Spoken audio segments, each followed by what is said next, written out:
नमस्कार मित्रों, मैं हूं डॉक्टर रामजी भाई। आपके लिए एक छोटी सी कहानी लेकर आया हूं। कहानी आपको अच्छी लगे तो लाइक, शेयर एवं सब्सक्राइब करें तथा घंटी अवश्य दबाएं। आइए कहानी का आनंद लेते हैं। ठंड ऐसी थी कि हाड़ कांप जाए। ऊपर से धीमी धीमी बारिश की बूंदें। ऐसे में एक दिन मैं रात्रि के ट्रेन से गोरखपुर जा रहा था। ट्रेन में सब अपने अपने गर्म कंबल में दुबके हुए थे। मैं भी अपनी सीट पर बस कंबल में दुबकने की ही तैयारी में लगा था। सोने से पूर्व एक बार फ्रेश होने के इरादे से वॉशरूम की तरफ चला गया। वॉशरूम से बाहर निकलने पर देखा कि वॉशरूम के बाहर दरवाजे के सामने एक 70 वर्ष के ऊपर की एक महिला एक छोटा सा बैग लिए ठंड से सिकुड़ी हुई बैठी थी। उस बैग में उनका कुछ सामान रहा होगा। इतनी ठंड होने के बाद भी गर्म कपड़ों के नाम पर मात्र एक पतला सा शाल ओढ़े हुए थे, जो ठंड से राहत देने के लिए काफी नहीं थी। मैंने देखा महिला की आंखों में आंसू की बूंदें थीं, जो बार बार उसके गालों पर लुढ़क जाती थी। महिला शाल से उसे पोंछ देती थी। तभी बाजू वाले पटरी से कोई ट्रेन गुजरी। उससे आती हवा के झोंके से वह महिला सिहर उठी, कपाकर स्वयं को स्वयं में लपेटने का प्रयास करने लगी। अचानक मैंने पूछा, कहाँ जा रही हैं आप?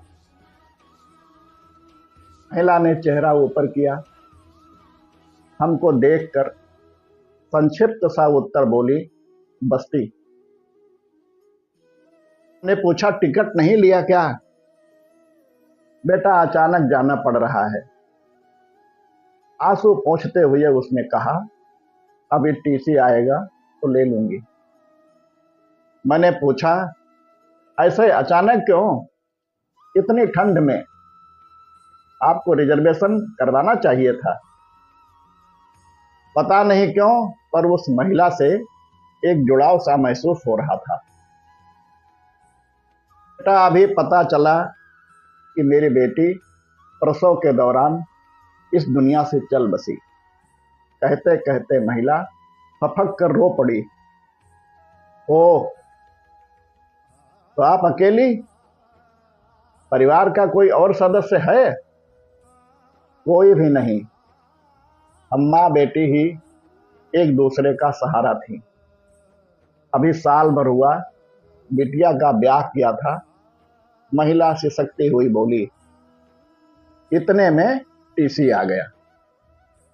मैं महिला की मना स्थिति बखूबी समझ रहा था। मैंने महिला का टिकट बनवाया और उसे सीट पर बैठाकर एक कंबल निकालकर उसे ओढ़ाया। महिला अचरज भरी निगाहों से बस देखती ही रही। बेचारी कुछ भी बोलने की स्थिति में नहीं थी। उसे तो जैसे स्वयं ईश्वर मिल गए थे। माँ जी, आप ये 1000 रुपया लीजिए और अपने पास रखिए और अपना पता मुझे नोट करवा दीजिए। फिर कभी ऐसा मत कहिएगा कि आपका इस दुनिया में कोई नहीं है। ये आपका बेटा है ना, और जब कभी मौका लगेगा मैं आपसे मिलने भी आऊँगा। माँ जी, मैं आप पर कोई एहसान नहीं कर रहा हूँ। मुझे भी आपके रूप में माँ मिली है। कहकर उनके चरण स्पर्श कर लिए। महिला की आंखों से अविरल अश्रुधार प्रवाहित हो रही थी। उसे सब कुछ स्वप्न की तरह प्रतीत हो रहा था। महिला कंबल ओढ़े चुपचाप लेटी निहार रही थी। कड़ाके की ठंड में जहां लोग अपने अपने बिस्तरों में दुबके हुए थे, वहां अपनेपन के गर्म लिहाफ से जिंदगी के सफर में एक अतुलनीय अतुलनीय रिश्ता वजूद ले चुका था। अगली बार फिर किसी नई कहानी के साथ आपसे भेंट होगी। तब तक के लिए सभी को नमस्कार।